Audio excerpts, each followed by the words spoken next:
मंदिराचं सोमवारी उद्घाटन झाल्यानंतर दुसऱ्याच दिवशी मंगळवारी मंदिर परिसरात भाविकांची मोठी गर्दी झाली होती।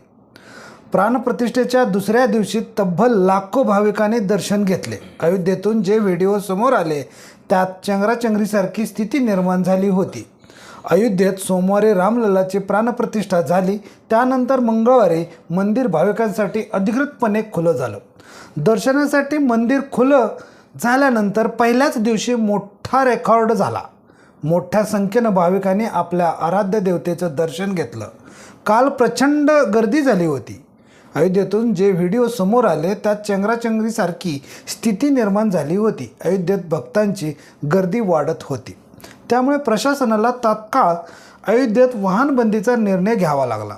एका व्हिडिओमध्ये तर भाविक सुरक्षा कडं भेदून मंदिराच्या दिशेने पळत होते।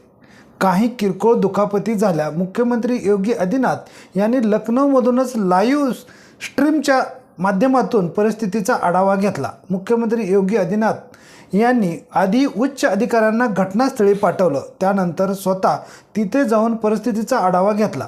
भक्तांच्या सुविधेसाठी 8 ठिकाणी सुरक्षा रक्षकांना तैनात करण्यात आलं।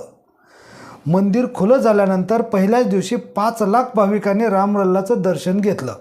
अयोध्येत रामलल्लाच्या दर्शनासाठी गर्दी वाढत होती, त्यामुळं तात्काळ प्रभावाने गाड्या रोखण्याचा निर्णय घेण्यात आला।